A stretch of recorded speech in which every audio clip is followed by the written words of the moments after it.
Hello everyone and welcome to this new video. Today we will be going to learn how to do some visualization using Python programming language and how to do this visualization in the field of cricket. And if you are very new to the EDA, which is called exploratory data analysis in the sports field, how to do it and how to achieve the beautiful results using Python programming language, or you can use some other language also. But if you are new to this field, then this video is perfect for you. You can learn some new things. If you already have the knowledge of Python programming language, then also you can learn some new things. And but if you don't have any language knowledge in prior, then also you don't have to worry about anything. I will going to teach you about Python programming language as well, and I will going to teach you how to do this case study in the most easiest way. So please stay tuned till the end of this video. And if you love the video, please like, share and subscribe the channel. Thank you. So let's get back to the video. Topic of our discussion is World Test Championship 2021. As you know that recently World Test Championships final was played between India and New Zealand, in which New Zealand thrashed India very badly. And after this loss, there were so many questions rising on Indian team that did they went with the perfect combination of 11 players, or can they play in the pressure situation like a final of ICC tournament? And you also know that in the last six tournaments, India did not do very well in the knockout stage of any ICC tournament. So as of now, let's stick to the World Test Championship and find out, can India produce a better result by using the some other players also who are benching in the final.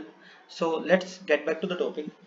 See, first of all, I will be going to teach you some basic knowledge of Python programming language, because the whole thing we will be going to do is completely based on Python programming language. So let's start. First of all, as you may see, I have written some import commands here, which is import warnings.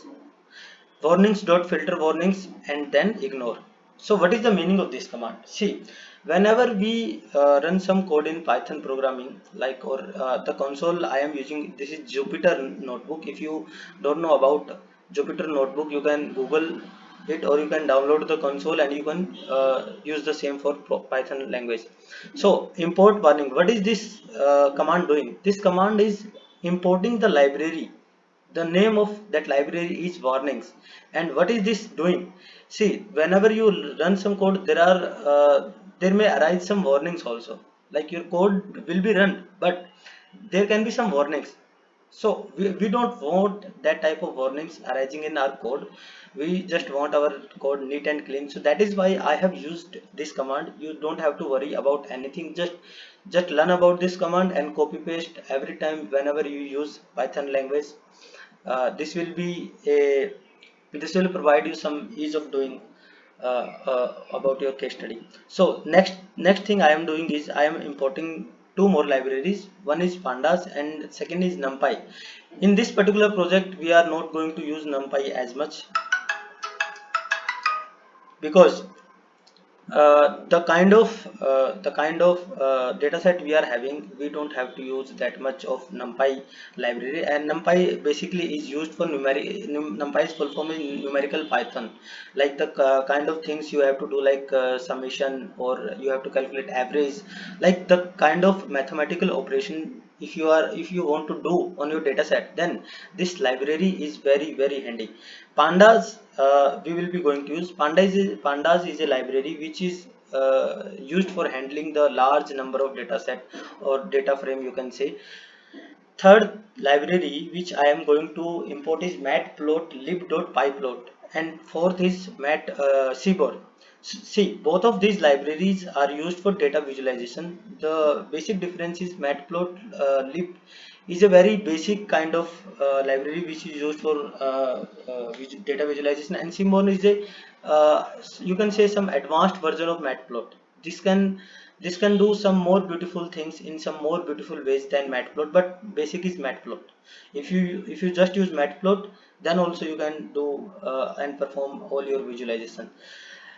After this, I have written some 4 lines of code. You don't have to worry about this code, just copy paste this code in your case study or in your project. The basic of using this code is that sometimes your data set is so large. Whenever you execute or run that data set in your console, it limits the display size, or it limits the number of rows that is shown to you in the output window. So I don't want that type of limitation, so that is why to display all the rows and columns I have used these 4 lines of command. Next thing what we will be going to use, I will be going to use some pandas library, and I will be importing the data set on which I am going to work. I will be importing that data set in my Jupyter notebook. And let's first do run this command. See, to run this command you can use a shortcut option, which is shift plus enter. If you press shift plus enter, then this command is run. But as you may see, I have not executed this bunch of code, and directly I am going to use this line. But if you are not importing this library, Python will not understand what is this PD. And I have used this import pandas as PD. And why did I why do I why I am using this PD when I am importing pandas? Because sometimes we have to use PD or pandas library again and again, and I don't want to write that pandas again and again, because this is a little big word for me. So I have just taken a shortcut like PD, and I will be going to use PD. PD is just an alias for pandas. So first of all I have to run this code. Now I have run this code, and I have imported all the libraries. Now if I am going to execute this line of command, this is perfectly executed. If there is any error, like the first time we did this and there was some error, then you may understand that you have to do some tweaking in your code, or you have to check your approach first. So now, as of now, we have imported our dataset in the Jupyter notebook, and I'll be showing you what is our dataset on which I'm going to work. Then again shift plus enter. This is this command. This is not any command, just like we have imported a dataset in, and the data frame variable name is given as df. Our data frame is stored in the variable, this variable, and if we just execute this variable directly, this will show all the data which is present in our original data set. But as you may see, there are just 11 or 12 rows. This is a very short data. This is, I have taken this short data just for your better understanding. You can perform with any data set, doesn't matter how many rows or column that data has. Python is a very beautiful language, and Jupyter notebook is a very fast console, so you can work on any type of data. Now I have shown this data to you. You can see there are some columns, there are some rows, there are some player names, there are some data about those players, like match, inning, run, highest average. What is this data represent? First of all, we may have to understand this thing, because understanding the data is a very first thing you must do. this data is this data is collected from the 2 years of World Test Championship. See, World Test Championship ran from period 2019 till 2021. It has a like 17 or 18 test matches for India, and after that India was selected for the final, and they played the final with New Zealand. But in meanwhile, you may see that in those 18 matches or 17 or 18 matches which India played, the if you want to measure a batsman in a test match, the correct way of measuring that batsman is to check how that batsman perform in the third or fourth inning of a test match. Because usually if you have the knowledge of cricket, you understand this thing, that batting in the first or second innings is comparatively easy than batting in the third or fourth inning. So if a batsman bats very well in the third and fourth inning, then automatically you may infer that result, that that batsman is a very good batsman, because who can bat very well in the third and fourth inning, then he can also bat in the first and second inning. And that also shows that batsman can handle the pressure, because obviously third and fourth innings are the climax of that match. And if a batsman can play some good innings under the pressure situation, or under the crucial situation like third or fourth inning, then that batsman is a very good batsman. You can infer that slight information from this point of view. See, so this is the data of those 2 years of India.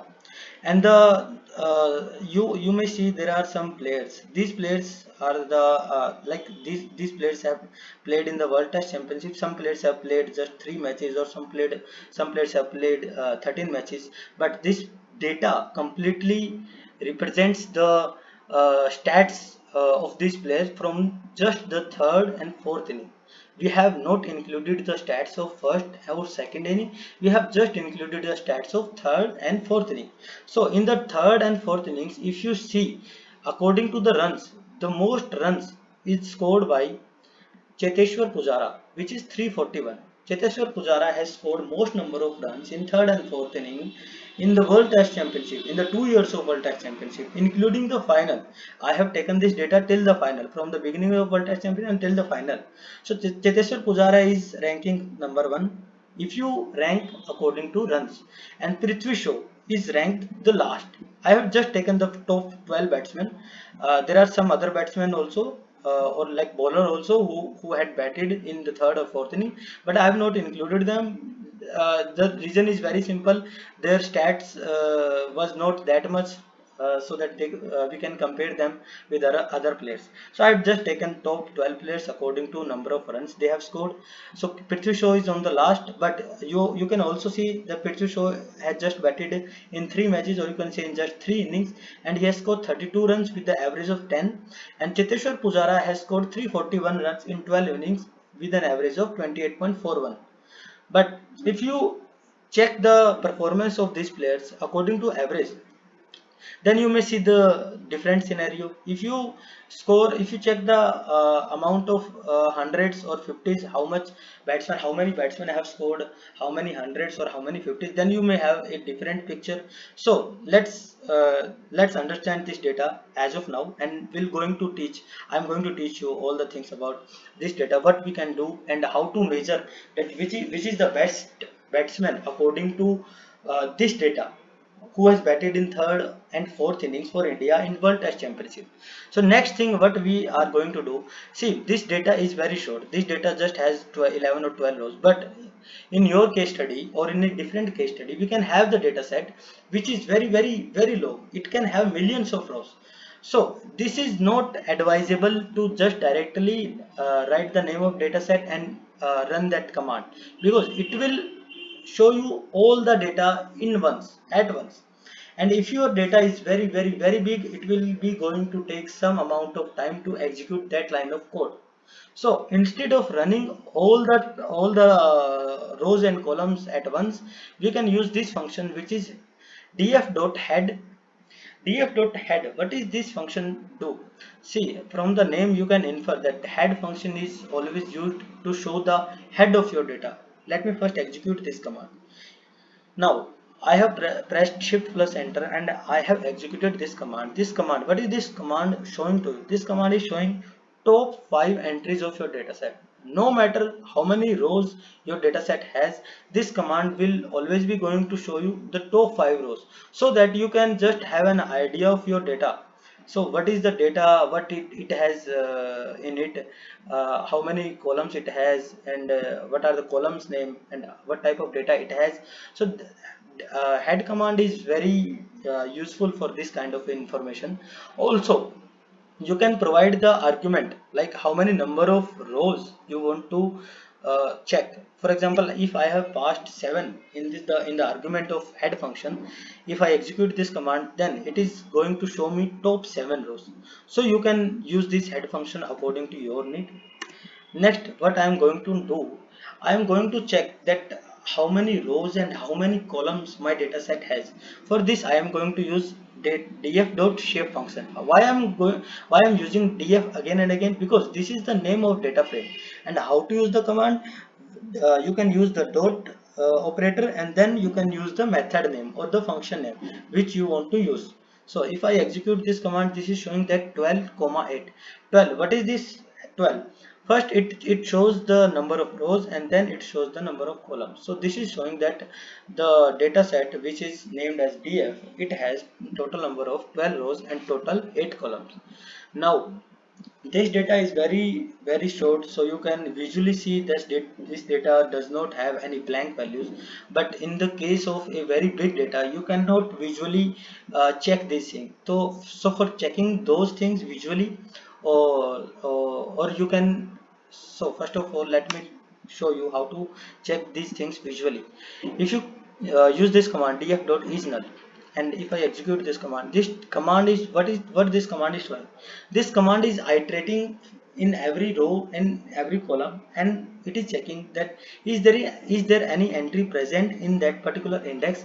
If there is any entry, that it will be always be going to print false, and if there is any blank value, then for that particular entry it will be going to show you true. So as you can see, there are only false values, so there is no blank value. But for a larger data set, you cannot check the blank values in this way. So we will be going to use some function. What some function does, let us see this. See, I have executed this command, and this command is showing the number of blank values, sum of number of blank values according to columns. So this is showing that the column which is named as player, this has total number of 0 blank values, and obviously our data set does not have any blank value, so this is going to print 0 for all the columns.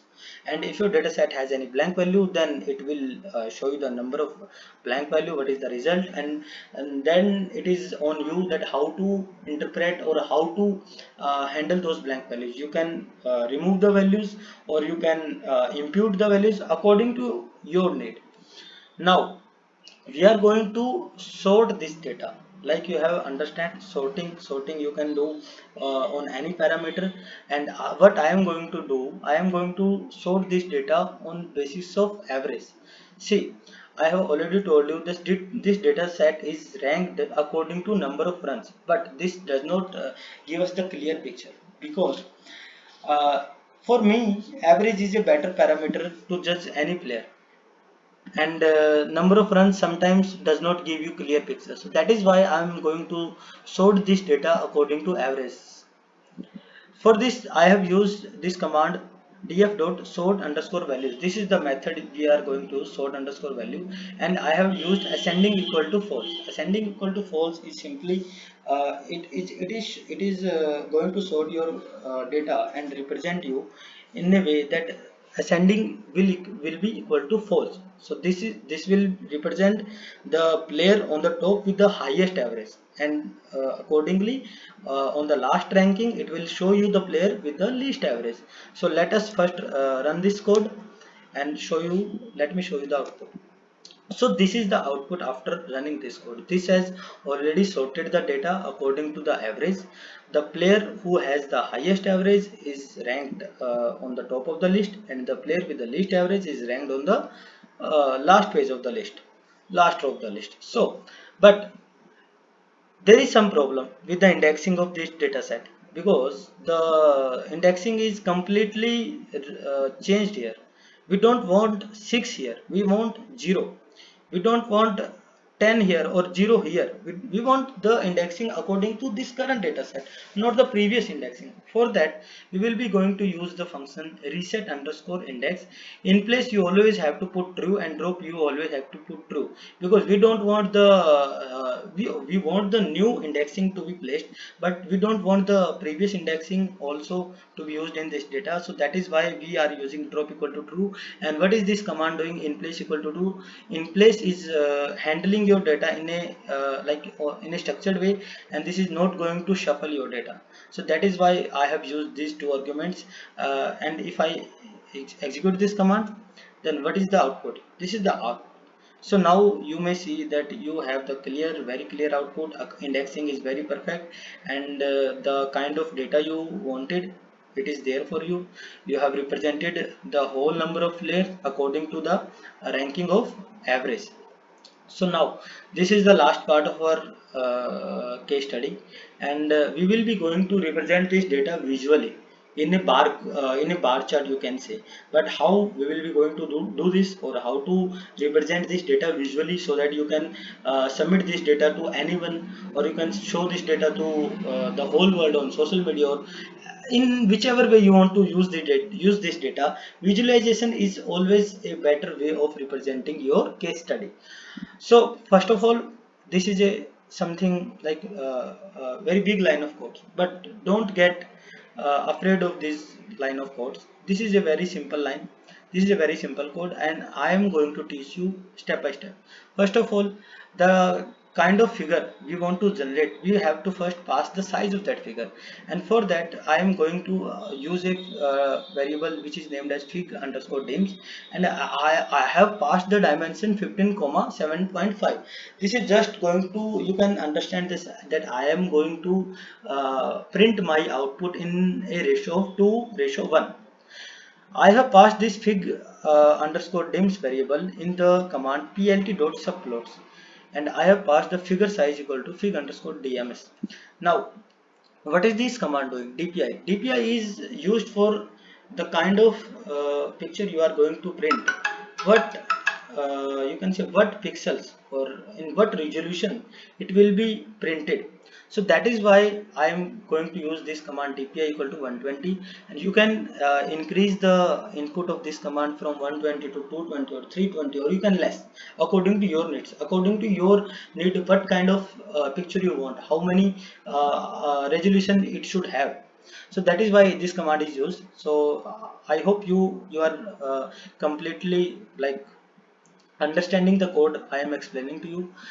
Third line in this code is sns.set underscore theme. What is sns? See, we have imported the library Seaborn as sns, so now we will be going to use this library, and for that we can just use the alias name, which is sns.set theme. Set theme, why I have used this command? Because I am using this command to set the theme for my visualization, like style equal to white grid. The kind of flow chart or kind of bar chart I am going to have in the output, it should have a background of white grid. It should have a grid in the white background. I'll show you the output, then you may understand. Font, I have passed the font, which font I want to use, and what is this font underscore scale. The kind of axis we are going to have, x and y, and it will be going to have some values. So I am passing the font size of those values. You can increase the size from 1 to 1.5 or 2 or 3 according to your need. Next thing I am going to use is plt under dot title. This is a very simple command. This is going this is used this command is used for displaying the title of your graph, what kind of title you want to place on the top of your graph. That is why this command is used, and size is used for the font size. So next, what I am doing, I am plotting a bar plot, and the command which is going to which we are going to use for execution of this thing is sns.barplot, and I am passing x equal to player. What is this player? Player is the column name. You can say player is the column name, and I am passing it for x. Like I am telling the Python notebook or Jupyter notebook that on x-axis I want player names, and on y-axis I want average, their particular average, and the data equal to df. This is showing to Jupyter notebook that the data you have to use for this kind of execution, the name of that data file is df. So that is why I will use data equal to df. Next thing what we are going to do is plt.x label, and I have passed it blank, and plt.y label, and I have passed it average. I'll come back to this line of code after the printing of our output, because that will be a very easy way of understanding for this, like what these commands are doing for this. And I'm also skipping this kind of code for you as of now. First of all, let me show you the output. What does this bunch of code produce? See, I have executed this command using shift plus enter command, and this is going to show me this a very beautiful bar plot, and this bar plot is completely neat and clean, and it is showing me which batsman is on rank 1 and which batsman is on the last rank. and you may see that on x-axis there are number of players, and on y-axis there is average, and we have passed the same arguments to the Jupyter notebook, that we want player on x-axis and average on y-axis, and this is the title of your graph, or you can say title of your bar plot, and you can use this title as plt.title command. Now, what is this kind of line doing? What is this kind of code doing? I have not explained you earlier. Now I am going to explain you. plt.x label. See, on x-axis there is already player name presents. So if I am going to pass that, I want, let's suppose I want to pass player names here. What it will do? It will have a it will have a notion of player names on x-axis. It is denoting you that on x-axis you have number of players, or you have names of players. But I don't want this, because Vihari, Shuman Gill, Rohit Sharma or Rishabh Pant, I am already knowing that these are the names of players, so I don't want this type of information. So that is why I am passing blank here. But for y-axis, if I am not written average here, how will anyone will understand that what is this representing 40, 50, 30, 20, 10? What is this? Is this strike rate? Is this number of runs, or is this average? How it is going to be understandable for a very new person? So that is why I have passed y level here, which is average. So this is going to print here a word which is average, and font size is 15. Now let us come to this line of code.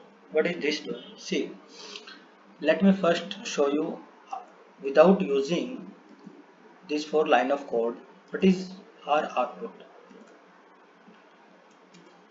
See, this is our output without using those four line of code. Now, you may see that Hanuma Vihari has the highest average, and Prithvi Shaw has the lowest average, and in between there are number of players like Ravindra Jadeja, Ajinkya Rahane, Virat Kohli, R. Ashwin, and you can clearly see Hanuma Vihari is winning the race here. But if you also want to check how many runs these respective players have scored, then how will be you doing this how will be you executing this type of things? For that I have used these lines of code.